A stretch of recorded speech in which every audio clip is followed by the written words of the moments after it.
मन ही बंधन है और मन ही मुक्ति। जिसने मन को जीत लिया उसने संसार को जीत लिया।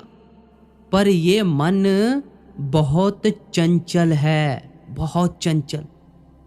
एक क्षण में भक्ति में लीन हो जाता है, अगले ही क्षण विषय विकारों में डूबा हुआ होता है। अगर मन संसार की ओर झुका तो आत्मा भी बंधनों में फंस जाती है। अगर मन परमात्मा की ओर झुका तो आत्मा को मोक्ष की ओर मार्गदर्शन मिलता है। भगवत गीता हमें क्या उपदेश दे रही है? अध्याय नंबर 6 श्लोक संख्या 5 पढ़कर देखना। वो हमें समझाती है, उद्धरे दात्म नात्मानम नात्मानमवसादयेत आत्मैव हात्मनो बंधुरे आत्मैव रिपुरात्मनः। इसका अर्थ है हम अपने ही सबसे बड़े मित्र हैं और अपने ही सबसे बड़े दुश्मन हैं। अगर ये सोचो आप कि आपके दोस्त आपका भला या बुरा कर सकते हैं तो वो बिल्कुल गलत है, बिल्कुल गलत। वो दुनियादारी की बातों में आपको फायदा या नुकसान दे सकते हैं, लेकिन उन बातों का तो कोई मतलब नहीं है।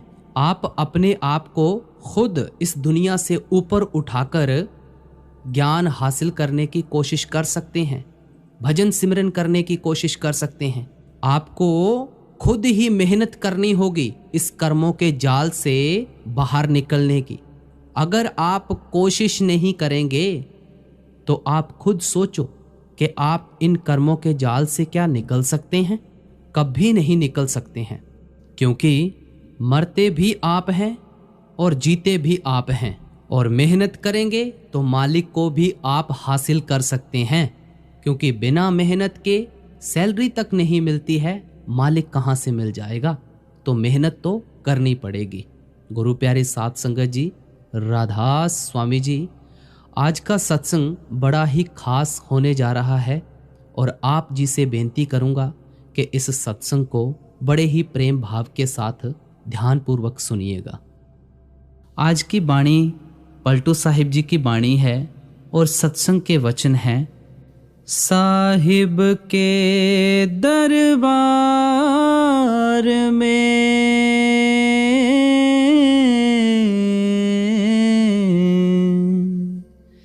केवल भक्त प्यार।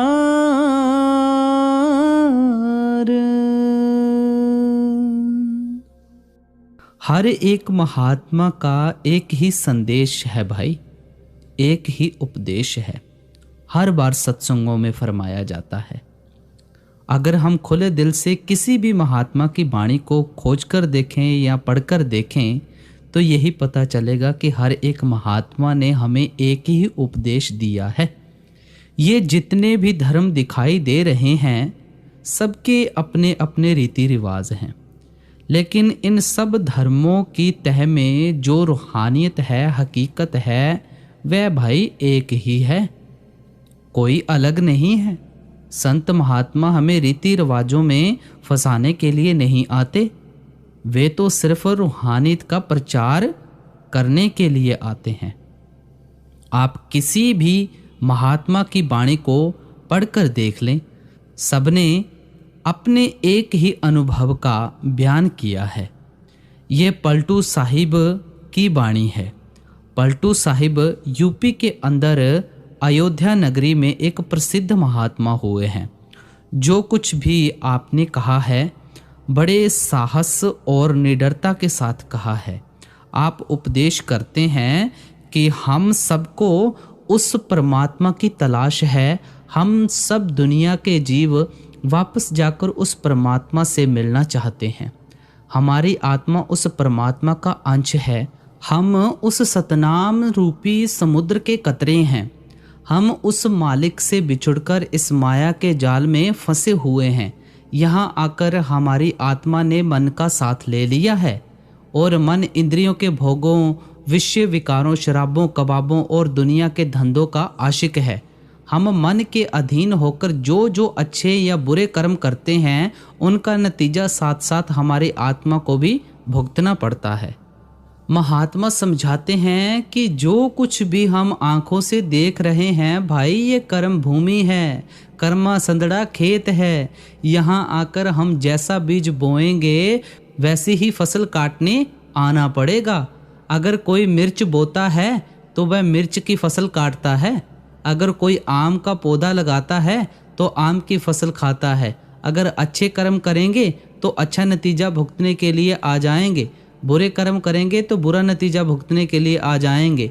ना अच्छे कर्मों के द्वारा हम देह के बंधनों से आज़ाद हो सकते हैं और ना बुरे कर्मों के कारण देह के बंधनों से आज़ाद हो सकते हैं। अगर नेक कर्म भी करते हैं तो क्या नतीजा होता है, सेठ साहूकार या राजा महाराजा बनकर आ जाते हैं, कौमों मजहबों मुल्कों की हुकूमत हासिल करने के लिए आ जाते हैं। हाथ से झाड़ू निकल जाता है और हुकूमत की बागडोर मिल जाती है। झोंपड़ी से बिस्तर उठाकर महलों में बिछा लेते हैं। लोहे की जंजीरें उतर जाती हैं, सोने की बेड़ियां पड़ जाती हैं। सी क्लास से निकलकर जेल की ए क्लास में चले जाते हैं। ज़्यादा से ज़्यादा स्वर्गों और बैकुंठों में पहुंच जाते हैं, लेकिन वे भी भोग योनियां हैं, एक निश्चित समय के लिए मिलती हैं। उन्हें भोगकर फिर हमें इसी 84 के जेल खाने में आना पड़ता है।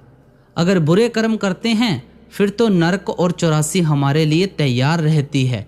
क्या राजा, क्या प्रजा, क्या अमीर, क्या गरीब, क्या औरत, क्या आदमी, हम सब दुनिया के जीव यहाँ आकर अपने अपने कर्मों का हिसाब दे रहे हैं। इस दुनिया को महात्मा दुखों और सुखों की नगरी इसीलिए कहते हैं कि अपने कर्मों के अनुसार हमें यहाँ थोड़े बहुत सुख भी मिल जाते हैं और दुखों का सामना भी करना पड़ता है। गुरु अर्जुन देव जी फरमाते हैं, हर्ख सोग का नगर एह किया, से उबरे जो सतगुर सरणिया। यहाँ कोई जीव ऐसा नहीं मिलेगा जिसे केवल दुख ही दुख भुगतने पड़े हों, कभी सुख का सांस ना आया हो। ना कोई ऐसा इंसान मिलेगा जिसे सुख ही सुख मिले हों, कभी दुखों का सामना ही ना करना पड़ा हो। अगर 10 दिन दुख के गुजर जाते हैं तो थोड़ा बहुत सुख का सांस भी आ जाता है। जब तक हम देह में बैठे हैं सुख दुख तो आते ही रहेंगे, क्योंकि हम सभी इस जामे में या इस दुनिया में पुण्यों और पापों की वजह से आते हैं। अगर हमारे सिर्फ पुण्य होते तो हम स्वर्गों में बैठे होते और केवल पाप होते तो हम नरकों में जल रहे होते। कुछ पुण्य मिलते हैं और कुछ पाप, तभी हमें इंसान का जामा मिलता है। हम इस दुनिया में आकर सुख दुख का हिसाब दे रहे हैं। किसी के पुण्य ज़्यादा हैं और पाप थोड़े हैं, इसलिए वह ज़्यादा सुखी और थोड़ा दुखी है। किसी के ज़्यादा पाप हैं और थोड़े पुण्य हैं, इसलिए वह दुखी ज़्यादा है और सुखी कम है। लेकिन जब तक हम देह में बैठे हैं हम सबको दुख और मुसीबतें भुगतनी पड़ती हैं। महात्मा समझाते हैं कि अगर हम हमेशा के लिए सुख और शांति हासिल करना चाहते हैं तो अपने घर पहुंचकर ही कर सकते हैं, वापस जाकर परमात्मा से मिलकर ही कर सकते हैं। इसीलिए हम सबको उस परमात्मा की खोज है। दुनिया के सब जीव अपनी अपनी अकल के अनुसार हजारों युक्तियों और तरीकों से उस परमात्मा को ढूंढने की कोशिश करते हैं। जप तप करते हैं, पूजा पाठ करते हैं, दान पुण्य करते हैं, घर बार छोड़कर जंगलों पहाड़ों में छिप जाते हैं, मंदिरों मस्जिदों गुरुद्वारों में जाते हैं, सत्संग सुनते हैं, ग्रंथ पोथियाँ और वेद शास्त्र का पाठ करते हैं। ये सब तरीके और साधन हम परमात्मा को पाने के लिए करते हैं, उससे मिलने के लिए करते हैं। लेकिन पलटू साहिब अपना अनुभव बताते हैं कि परमात्मा को तो केवल अपनी भक्ति प्यारी है, अपना प्यार प्यारा है। यानी भक्ति और प्यार के द्वारा ही हम वापस जाकर परमात्मा से मिल सकते हैं। इसी प्रकार तुलसी साहिब समझाते हैं, दिल का हुजरा साफ कर जाना के आने के लिए, ध्यान गैरों का उठा उसके बिठाने के लिए। बाबा जी महाराज भी ये सत्संग फरमाते हैं अक्सर, जो सबकी ये फेवरेट वाणी है। अगर हम वापस जाकर परमात्मा से मिलना चाहते हैं तो हमें अपने अंदर मालिक से मिलने का सच्चा शौक पैदा करना चाहिए। महात्मा आत्मा और परमात्मा के रिश्ते को पत्नी और पति का रिश्ता कहकर याद करते हैं, क्योंकि पत्नी और पति का रिश्ता प्रेम, प्यार और भक्ति का रिश्ता होता है। रामकृष्ण मिशन वाले इसे माँ और बेटे का रिश्ता मानते हैं। इन सभी रिश्तों की जो असल कड़ी है वह केवल भक्ति और प्यार है। इसी प्रकार हजरत ईसा ने इसे बाप और बेटे का रिश्ता कहकर समझाया है। बाप और बेटे का रिश्ता भी प्रेम और प्यार का रिश्ता है। इसलिए हर एक महात्मा यही उपदेश देता है कि आत्मा और परमात्मा का रिश्ता केवल प्रेम और भक्ति का रिश्ता है। इसीलिए हम कई बार कहते हैं प्रेम परमात्मा है और परमात्मा प्रेम है, यानी परमात्मा से प्यार करके ही हम वापस जाकर उससे मिल सकते हैं। अब मन में ख्याल आता है कि परमात्मा को तो कभी किसी ने देखा नहीं, फिर परमात्मा से प्यार किस तरह करें, उसकी भक्ति किस तरह करें। जिस चीज़ को कभी आंखों से देखा ही नहीं उससे प्यार कैसे कर सकते हैं, उसकी भक्ति कैसे कर सकते हैं। किसकी भक्ति, किसका प्यार, किसकी संगति हमारे ख्याल को परमात्मा की भक्ति और प्यार की तरफ ले जा सकती है। हम जिसकी भी भक्ति करेंगे, जिससे भी प्यार करेंगे, मरने के बाद हमें उसी की शक्ल अपनानी पड़ेगी। जहाँ आसा तहाँ वासा। जिन शक्लों और पदार्थों के साथ हमारा सारी उम्र का लगाव होता है, मौत के समय वे ही सिनेमा की स्क्रीन यानी चलचित्रों की तरह हमारी आंखों के सामने आकर खड़े हो जाते हैं। और आखिरी वक्त जिस ओर भी हमारा ध्यान होता है, हम दुनिया के जीव उसी रो में बहना शुरू कर देते हैं। इसीलिए हमें अच्छी तरह विचार करके देखना चाहिए कि कौन सी चीज़ हमारी भक्ति और प्यार के काबिल है। किसकी भक्ति, किसका प्यार हमारे ख्याल को परमात्मा की भक्ति और प्यार में लगा सकता है। इस बात को समझने के लिए सारी दुनिया को आंखों के सामने रखकर विचार करने की कोशिश करनी चाहिए। हम क्या देखते हैं कि जितनी भी दुनिया की चीज़ें नज़र आ रही हैं ये 5 तत्वों की बनी हुई हैं। ये 5 तत्व हैं पृथ्वी, पानी, अग्नि, वायु और आकाश। केवल इंसान में ही ये 5 तत्व पूरी मात्रा में मौजूद हैं। इसलिए महात्मा इसे अशरफुल मखलूकात और सृष्टि का सरताज कहते हैं।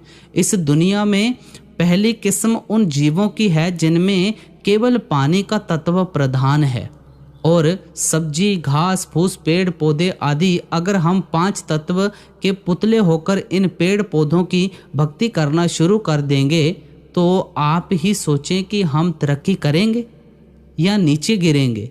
नीचे ही गिरेंगे ना।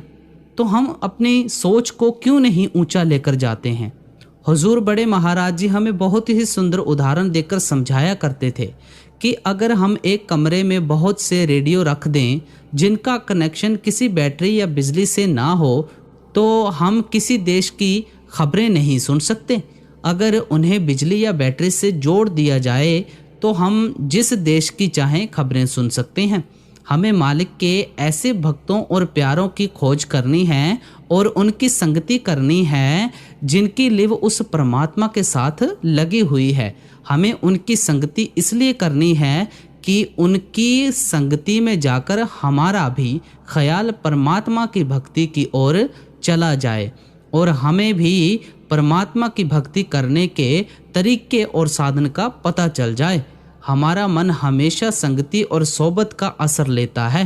अगर हम बुरे लोगों के पास बैठेंगे, चोरों, ठगों और शराबियों की संगति करेंगे तो धीरे धीरे हमें भी चोरी, ठगी और शराब की आदत पड़ जाएगी। लेकिन अगर हम मालिक के भक्तों और प्यारों की संगति करते हैं जो सदा परमात्मा की भक्ति करते हैं, उन्हें देखकर हमारा ख्याल भी परमात्मा की भक्ति की ओर जाता है। इसलिए गुरु रामदास जी भी फरमाते हैं, साकत सूत बहु गुरझी भरिया कियु करतान तनीजै तंत सूत किछ निकसै नाही साकत संग न कीजै। साकत पुरुषों यानी मनमुखों का ख्याल बहुत ही उलझा हुआ होता है। जो लोग कपड़ा बुनते हैं उन्हें पता है कि अगर सूत गुत्थियों से भरा अथवा उलझा हुआ हो तो उससे कपड़ा नहीं बुना जा सकता। गुरु साहिब फरमाते हैं, इसी तरह जिसका ख्याल सारी दुनिया में फैला हुआ है, विषय विकारों शराबों कबाबों आदि में उलझा हुआ है, उनकी संगति में जाकर हमारा ख्याल परमात्मा की भक्ति की ओर कैसे जा सकता है। आप समझाते हैं, साकत नर प्राणी सद भूखे नित भूखन भूख करीजै। जो मनमुख हैं वे हमेशा ही भूखे हैं, उन्हें परमात्मा जो चाहे दे दे, उनके मन में कभी संतोष और सब्र नहीं आता। परमात्मा उन्हें जितनी मर्जी जायदाद दे दे, दुनिया की इज्जत मान बढ़ाई और सेहत दे दे, धन दौलत भी दे दे, उन्होंने आज तक कभी परमात्मा से परमात्मा को नहीं मांगा। एक तो वे परमात्मा की भक्ति करते ही नहीं, अगर करते भी हैं तो दुनिया की शक्लों और पदार्थों के लिए करते हैं। क्या ऐसे पुरुषों की संगति या सोबत करनी चाहिए? आप फरमाते हैं, तावत ताए तावत प्रीत माया लख कोसन कौ बिथ दीजै। जो लोग हमेशा दुनिया की शक्लों और पदार्थों के लिए भटकते तड़पते फिरते हैं, उनसे कम लाख कोस दूर रहना चाहिए। फिर किनकी संगति करनी चाहिए? गोविंद जीव सत्संगत मेल हरत्याये। हे परमात्मा, हमें साधुओं संत महात्माओं की संगति और सोबत बख्श ताकि तेरी याद आए, तेरी भक्ति की ओर ख्याल जाए।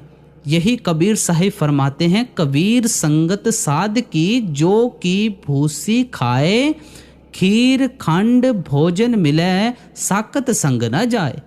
अगर मालिक के भक्तों और प्यारों की संगति में जाकर सूखे टुकड़े भी खाने पड़े तो वे मनमुखों की संगति में मिलने वाले खीर मिठाई हलवा आदि से लाख गुना अच्छे हैं। कबीर साहिब कहते हैं, एक घड़ी आधी हूँ से आध, कबीर संगति साध की कटे कोटि अपराध। एक घड़ी बल्कि आधी से आधी घड़ी भी जो हम मालिक के भक्तों और प्यारों की संगति में गुजारते हैं, उससे हमारे मन से हजारों तरह के भ्रम दूर हो जाते हैं, हजारों तरह के कर्मों का हिसाब किताब खत्म हो जाता है। इसीलिए महात्मा हमें मालिक के भक्तों और प्यारों की संगति करने का उपदेश देते हैं। मौलाना रूम फरमाते हैं, हम नशीनी साअते बा ओलिया बेहतर अज सद साला ताअत बेरिया। मालिक के ओलिया संतों और भक्तों की एक घड़ी की संगति मन बुद्धि से की गई 100 साल की भक्ति से अच्छी होती है। अगर भक्ति करने का तरीका मालूम नहीं है, रास्ता पूर्व की ओर है और हम दौड़ते पश्चिम की ओर हैं, तो जितना दौड़ते हैं उतना ही अपनी मंजिल मकसूद से दूर होते जाते हैं। इसलिए महात्मा हमेशा सत्संग के जरिए हमारे ख्याल को बाहर के भ्रमों और संकल्पों से निकालते हैं, हमारे अंदर मालिक से मिलने का शौक और प्यार पैदा करते हैं, हमें मालिक की भक्ति करने का तरीका और साधन बताते हैं और हमसे मालिक की भक्ति करवाकर हमें वापस ले जाकर परमात्मा से मिला देते हैं। लेकिन महात्मा सत्संग किसे कहते हैं? वे सत्संग उसे नहीं कहते जहाँ एक कौम दूसरी कौम को गालियाँ निकालती हो या एक कौम दूसरी कौम के गले काटने की स्कीमें बनाती हो या जहाँ पिछले गुजरे हुए राजा महाराजाओं की कथा कहानियाँ सुनाई जाती हों। महात्मा सत्संग सिर्फ उसे कहते हैं जहाँ किसी की निंदा और चुगली नहीं की जाती, केवल हमारे अंदर मालिक से मिलने का शौक और प्यार पैदा किया जाता है। गुरु नानक साहिब कहते हैं, सत्संगत कैसी जानिए जिथे एको नाम बखानिए। महात्मा सत्संग उसे कहते हैं जहां एक शब्द या नाम का होका दिया जाता है, सिर्फ नाम या शब्द का प्रचार किया जाता है। इसलिए महात्मा हमेशा सत्संग के जरिए हमारे ख्याल को बाहर के भ्रमों से निकालकर परमात्मा की भक्ति की तरफ लगाते हैं। हमें कैसे महात्मा की संगति और सोबत करनी चाहिए? स्वामी जी महाराज फरमाते हैं कि शब्द रूपी और शब्द अभ्यासी महात्मा की खोज करनी चाहिए, जो खुद भी शब्द या नाम की कमाई करते हों और हमारे ख्याल को भी शब्द या नाम के साथ जोड़ सकते हों। पलटू साहिब फरमाते हैं, धुन आने ओ गगन की सो मेरा गुरुदेव। हम सबके अंदर आंखों के पीछे दिन रात शब्द की धुन गूंज रही है। जो महात्मा हमारे ख्याल को अंदर शब्द या नाम के साथ जोड़ दे, वही हमारा गुरु है। वही गुरु नानक साहिब फरमाते हैं, घर में घर दिखाए दे सो सतगुर पुरख सुजान, पंच शब्द धुन कार धुन तह बाजे शब्द निशान। जो महात्मा हमारे शरीर रूपी घर के अंदर ही हमें अपने असली घर पहुंचने का रास्ता बताते हैं, वह ही हमारे गुरु हैं। वह हमें 5 शब्दों या 5 धुनों का भेद देकर शब्द दर शब्द, मंजिल दर मंजिल वापस अपने घर पहुंचा देते हैं। स्वामी जी महाराज फरमाते हैं, कर में कर गुरु दिखलावे, धुन शब्द 5 बतलावे। गुरुमुख हमें इस शरीर के अंदर ही अपने असली घर पहुंचने का रास्ता और तरीका बताते हैं। वह हमारे ख्याल को शब्द के साथ जोड़कर हमें वापस अपने घर पहुंचा देते हैं।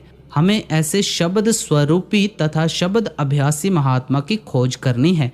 गुरु अमरदास जी का कथन है, गुरमुख आप पछाणे संतो राम नाम लिवलाई। गुरमुख उन्हें कहते हैं जो राम नाम के साथ प्यार करके अपने आप को पहचानने के काबिल बन जाते हैं। राम नाम क्या चीज़ है? राम नाम वह ताकत है जिसने सारी दुनिया की रचना की है, जिसके आधार पर सब खंड ब्रह्मांड खड़े हैं। जो ताकत हम सब के अंदर रमी हुई है, जब हम अपने आप को उससे जोड़ देते हैं, खुद को उसमें लीन कर देते हैं, तो हम भी अपने आप को पहचानने के काबिल बन जाते हैं। तब हमारी आत्मा और मन की गांठ खुल जाती है और हम भी गुरु साहिब के कथन के अनुसार गुरमुख बन जाते हैं।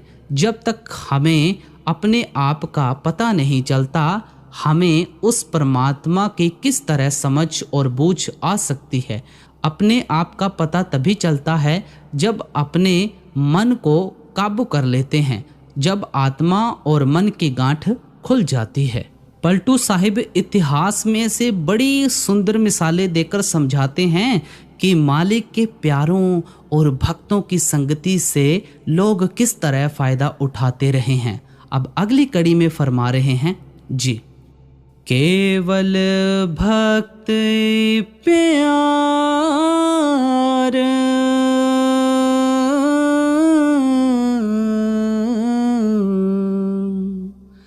साहिब भक्ति में राजी,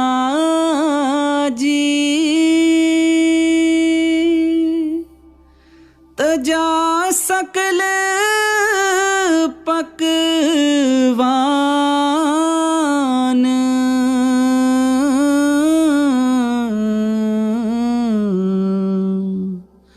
लिया दासी सुत भाजी।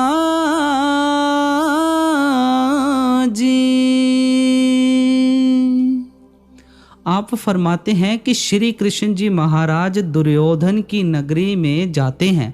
दुर्योधन को इस बात का अभिमान और अहंकार था कि मैं राजा हूँ, कृष्ण जी मेरे महलों में आकर ठहरेंगे और मेरे यहाँ के अच्छे अच्छे पकवान खाएंगे। लेकिन भगवान श्री कृष्ण सीधे विदुर के घर गए, उसके घर का रूखा सूखा साग और रोटी खाई, क्योंकि विदुर के अंदर सच्चा प्रेम था, सच्चा प्यार था।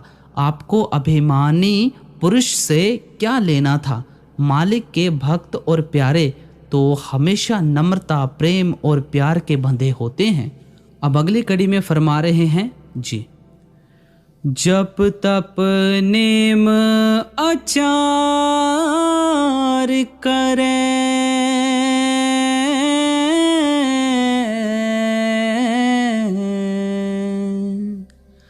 बहु तेरा कोई,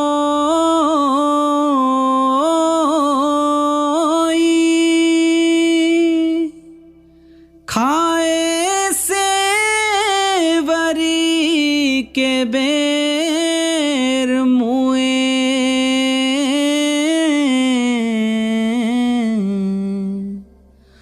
सब ऋषि मुनि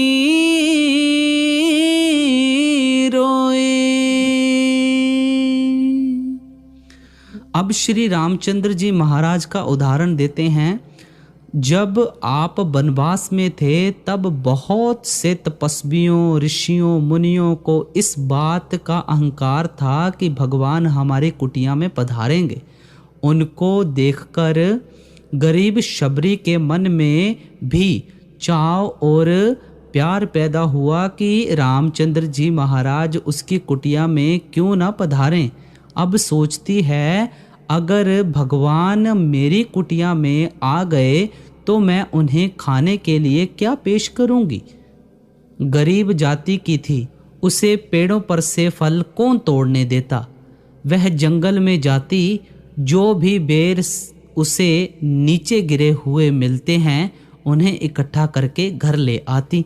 फिर ख्याल आता है कि अगर ये बेर खट्टे हुए तो भगवान को देने के काबिल नहीं होंगे, इसलिए वह एक एक बेर को चखती है। जो खट्टे हैं उन्हें फेंक देती है, जो मीठे हैं उन्हें इकट्ठा करती जाती है। लेकिन रामचंद्र जी के प्रेम में इतनी लीन हुई बैठी है, भूल जाती है कि चखने से बेर जूठे हो गए हैं।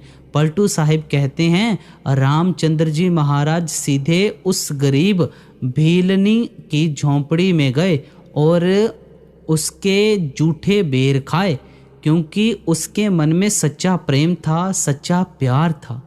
अब अगली कड़ी में क्या फरमा रहे हैं जी।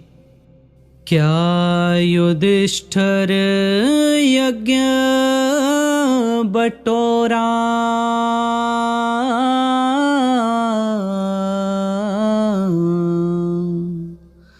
सकल समाजा,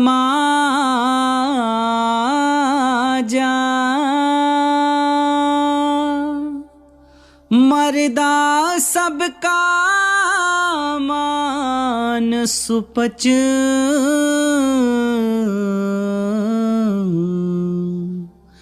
बिन घंट न बाजा।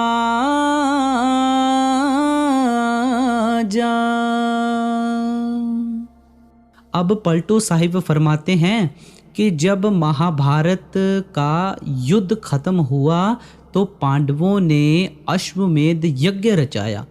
कृष्ण जी महाराज ने फरमाया कि तुम्हारा यज्ञ तब संपूर्ण होगा जब आकाश में घंटा बजेगा। राजा महाराजा थे, धन दौलत की कोई कमी ना थी। सब साधुओं संत महात्माओं को बुलाकर खाना खिलाया, लेकिन फिर भी आकाश में घंटा ना बजा। तब पांडवों ने कृष्ण जी से विनती की कि गुरुदेव आप भोजन करके देखें, शायद आपके भोजन करने से ही घंटा बज जाए और यज्ञ संपूर्ण हो सके। कृष्ण जी महाराज ने भोजन किया, लेकिन आकाश में घंटा फिर ना बजा। सब बहुत निराश हुए। फिर हाथ जोड़कर अर्ज की कि भगवान आप अंतर्यान होकर देखें कि वह कौन सा ऐसा गुरमुख है, कौन सा मालिक का भक्त और प्यारा है जिसके भोजन करने से ही हमारा यज्ञ संपूर्ण हो सकता है।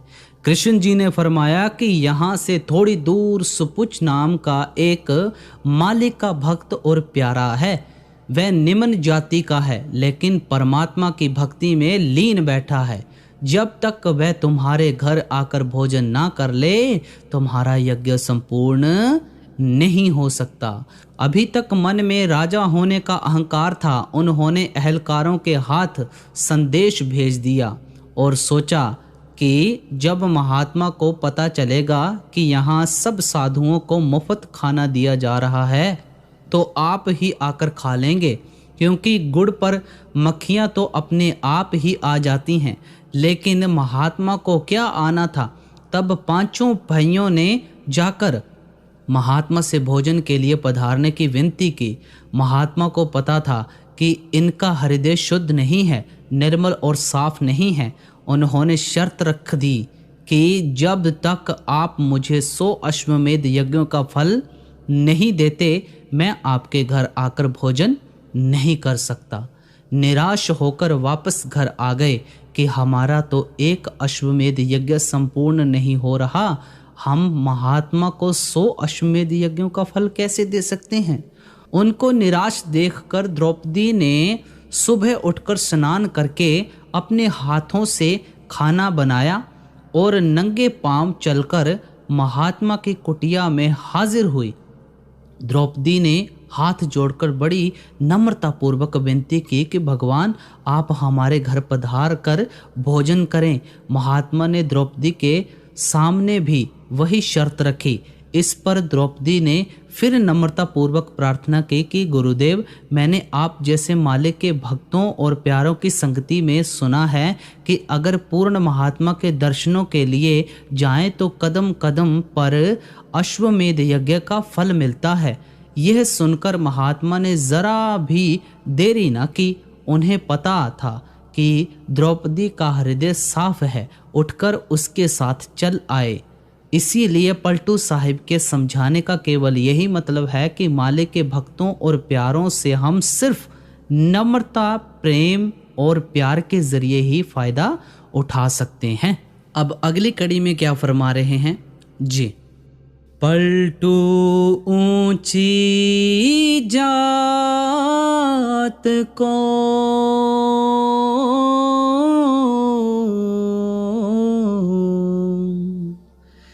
जान कोई करे अहंकार, साहिब के दरबार में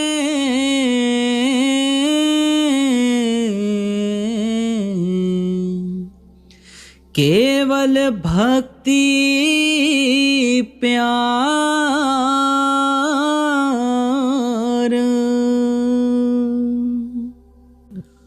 सब कुछ समझाकर अब पलटू साहिब बहुत सुंदर उपदेश देते हैं कि परमात्मा के घर पहुंचने के लिए सिर्फ भक्ति और प्यार की जरूरत है। शायद किसी के मन में ख्याल हो कि जाति पाति बदलने से परमात्मा से मिलने के हकदार बन सकेंगे, हिंदू से सिख बनकर परमात्मा से मिल सकेंगे या सिख से ईसाई बनकर ही परमात्मा को पा सकेंगे। पलटू साहिब फरमाते हैं कि उस परमात्मा के घर पहुंचने के लिए जाति पाति की कोई ज़रूरत नहीं पड़ती, केवल भक्ति, प्रेम और प्यार की ज़रूरत है। कबीर साहिब का भी यही उपदेश है, जाति पाति पूछे ना कोई, हरि कहे भजै सो हरि का होई। यानी परमात्मा के घर पहुंचने के लिए जाति पाति की कोई पूछताछ यानी पड़ताल नहीं होती। जो परमात्मा की भक्ति करता है वह परमात्मा का रूप बन जाता है। गुरु अमरदास जी फरमाते हैं, जित्थै लेखा मंगिए तित्थै दे जात ना जाए। जिस जगह हमारे कर्मों का हिसाब किया जाता है वहाँ ना तो हमारा शरीर पहुँचता है और ना हमारी जाति। ये जितनी भी जातियाँ हैं इनका संबंध या ताल्लुक इस शरीर के साथ है। इस शरीर को या तो अग्नि के सुपुर्द हो जाना है या मिट्टी के नीचे दबकर रह जाना है। हमारी सबकी जाति पाति यही रुलती रह जाती है। ना उस परमात्मा की कोई जाति है, ना हमारी आत्मा की कोई जाति है। आप देखें, कभी किसी ने आज तक ये नहीं कहा कि वह परमात्मा हिंदू है या वह सिख है या ईसाई है या मुसलमान है। मुसलमान फ़कीर भी उसे रब्बुल आलमीन कहकर पुकारते हैं, यानी वह रब या परमात्मा जो सारी दुनिया का एक ही है, हर एक महात्मा यही समझाते हैं कि परमात्मा एक है, हमेशा से वह एक ही परमात्मा चला आ रहा है। उसकी कोई कौम नहीं है, कोई मजहब नहीं है, कोई मुल्क नहीं है। गुरु अर्जुन देव जी कहते हैं वर्ण जात चिन्ह नहीं कोई, यानी उस परमात्मा की कोई शक्ल नहीं है, कोई रंग नहीं है, कोई रूप नहीं है, ना ही उसकी कोई जाति है। गुरु नानक साहिब फरमाते हैं आत्म में राम, राम में आत्म, यानी आत्मा के अंदर परमात्मा है और परमात्मा के अंदर हमारी आत्मा है। अगर समुद्र की कोई जाति पाति नहीं है तो एक बूंद की क्या जाति पाति हो सकती है? अगर सूरज की कोई जाति नहीं है तो किरण की क्या जाति हो सकती है? हम सब दुनिया के जीव इन जाति पाति कौमों मजहबों के झगड़ों में फंसे हुए हैं। हम अपने अंदर भक्ति भाव पैदा नहीं करते, उस मालिक से मिलने का इश्क पैदा नहीं करते, प्रेम और प्यार पैदा नहीं करते। हम सबको अपनी जाति पाति यही छोड़कर चले जाना है। ना आज तक ये जातियां किसी के साथ गई हैं और ना कभी जा सकती हैं। वहाँ पर कोई ये सवाल नहीं पूछेगा कि आप हिंदू थे या सिख ईसाई, या आप हिंदुस्तान से आए हैं या अमेरिका अफ्रीका से। वहाँ हमारे कर्म देखे जाएंगे, हमारे अमल देखे जाएंगे, हमारा भक्ति भाव देखा जाएगा। प्रसिद्ध मुसलमान फ़कीर बुल्ले शाह भी यही कहते हैं, अमला उत्ते होण नबेड़े खड़ी रहणगियां जाता। जो अपने अमलों और कर्मों की ओर ध्यान देते हैं उन्हीं का हिसाब किताब ख़त्म किया जाता है। जिन्हें अपनी जाति पाति का अहंकार है उन्हें वहाँ कोई भी नहीं पूछता। इसलिए पलटू साहिब फरमाते हैं, पलटू ऊंची जात को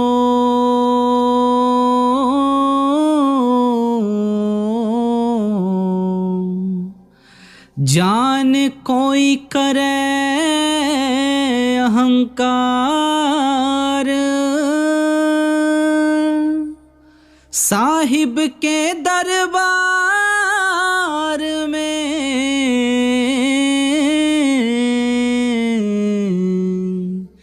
केवल भक्त प्यार।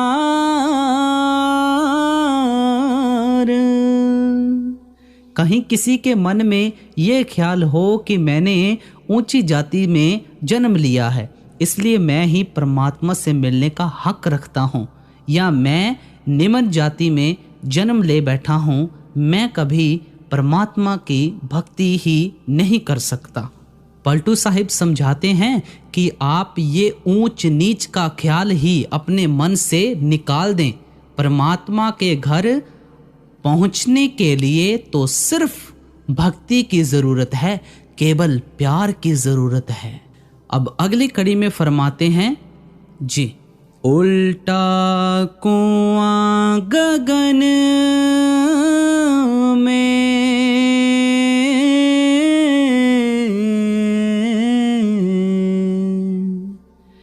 तिसमें जरे चिराग।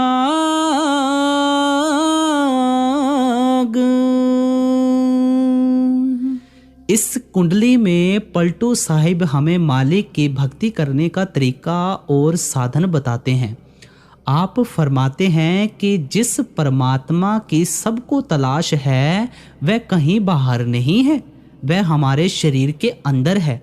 तुलसी साहिब भी इस बारे में फरमाते हैं कि शरीर से बाहर जहाँ भी हम परमात्मा की भक्ति करते हैं वे नकली मंदिर, नकली मस्जिदें, नकली गुरुद्वारे हैं।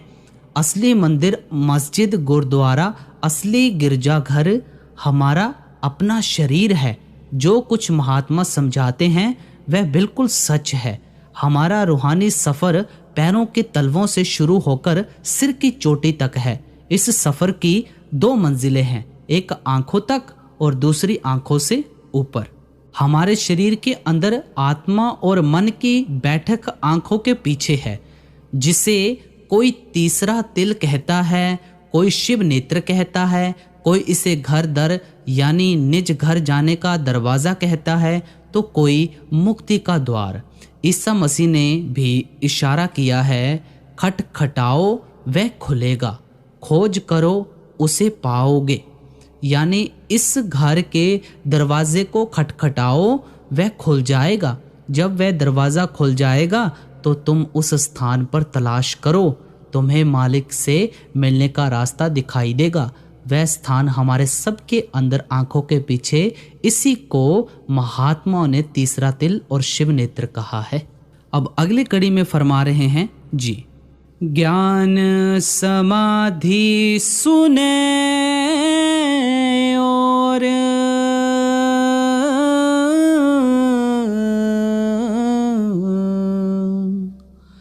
को सुनता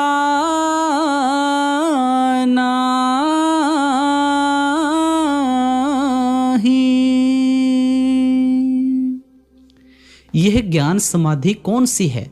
जो समाधि हमारे अज्ञानता के अंधेरे को दूर करती है। हम जो मन और बुद्धि के सहारे समाधियां लगाते हैं, ये हमें अज्ञानता के अंधेरे की ओर ले जाती हैं। सतगुरु हमें जिस समाधि का तरीका बताते हैं, उसमें सिमरन और ध्यान के द्वारा अपनी आत्मा और मन को आंखों के पीछे ले आओ। उस समाधि से हम अपने अंदर ही उस शब्द को सुनना शुरू कर देते हैं और उस ज्योति के दर्शन करने शुरू कर देते हैं। इस ज्योति का जिक्र सिर्फ पलटू साहिब ही नहीं करते हैं, बल्कि हर एक महात्मा ने इसका जिक्र किया है। कबीर साहिब कहते हैं, दीपक देखा गैब का बिन बाती बिन तेल, कि वह अगम की ज्योति बिना बत्ती और बिना तेल के हमारे अंदर जल रही है।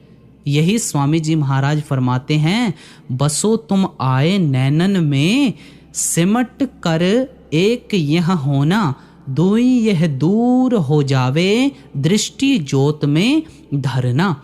जब तक हम इन दो आँखों से देखते हैं, हम द्वैत में फंसे हुए हैं। जब दो आँखों से ख्याल को निकालकर तीसरी आँख खोल लेंगे, हम एकता में आ जाएंगे। यहाँ स्वामी जी महाराज भी उसी ज्योति का जिक्र कर रहे हैं। हजरत ईसा ने भी इसी ज्योति की ओर इशारा किया है। अगर तू एक आंख वाला बन जाएगा तो तेरा सारा शरीर नूर या प्रकाश से भर जाएगा। अब अगली कड़ी में क्या फरमा रहे हैं जी, पलटू जो कोई सुने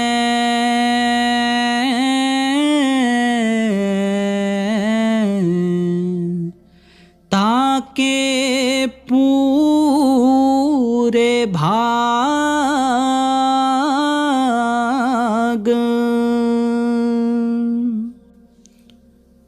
यह नहीं कि हर इंसान अपने अंदर ज्योति के दर्शन करने शुरू कर देगा या घंटे की आवाज को सुनना शुरू कर देगा। आप समझाते हैं कि अगर पूरे भाग्य से जिन पर परमात्मा की दया मेहर और बख्शिश हो जाती है, उनका ही ख्याल बाहर के भ्रमों से निकलकर शरीर के अंदर जाता है।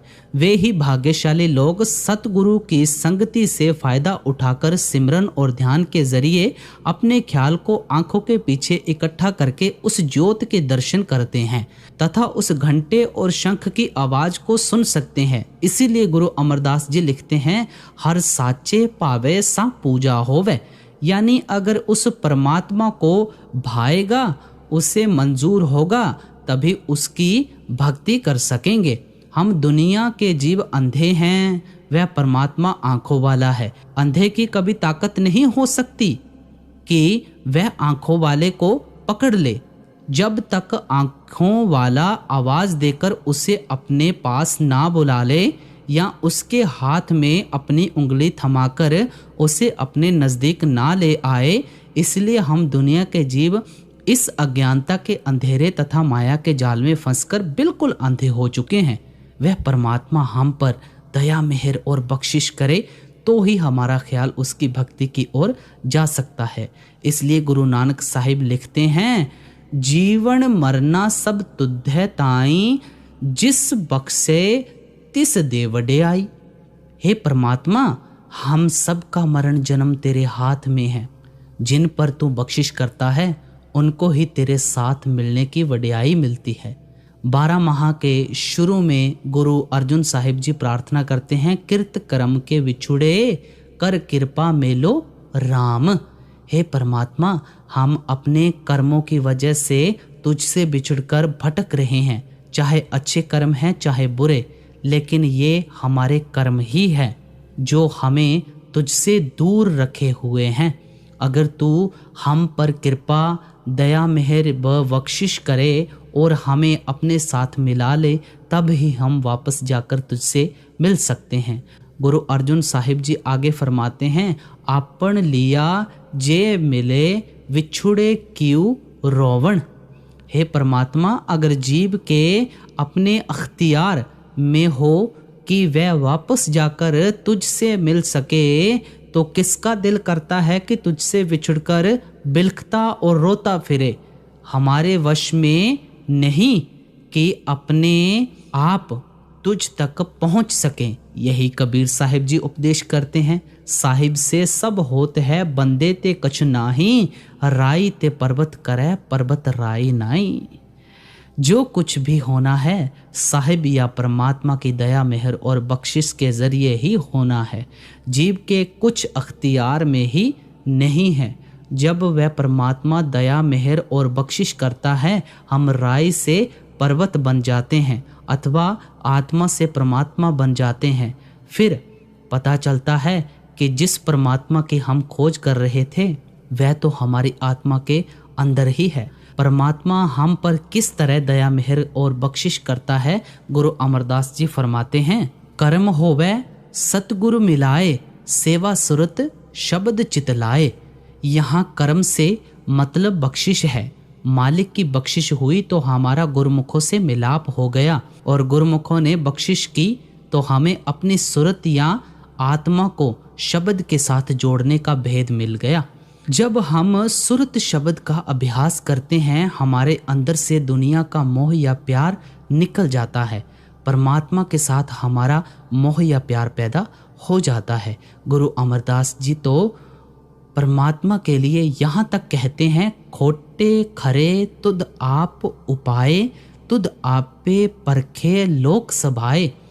खरे परख खजाने पाइये है, खोटे परम पुलावणिया। हे परमात्मा, सब दुनिया के जीवों को तूने खुद पैदा किया है। खोटे भी तूने पैदा किए हैं और खरे भी तूने पैदा किए हैं, और तू खुद ही उन्हें परखने बैठ गया है कि खोटे कौन से हैं और खरे कौन से। जिनको तू परख के काबिल बना लेता है वे वापस जाकर तुझसे मिल जाते हैं। जिनको तू परख के काबिल नहीं बनाता वे खोटे ही रह जाते हैं। इसीलिए पलटू साहिब फरमाते हैं, पलटू जो कोई सुने,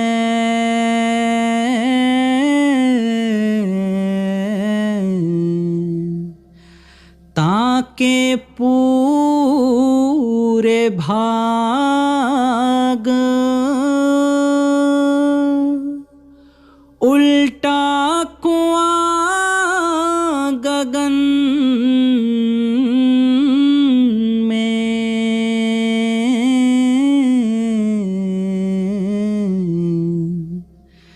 तिसमें जरे चिराग।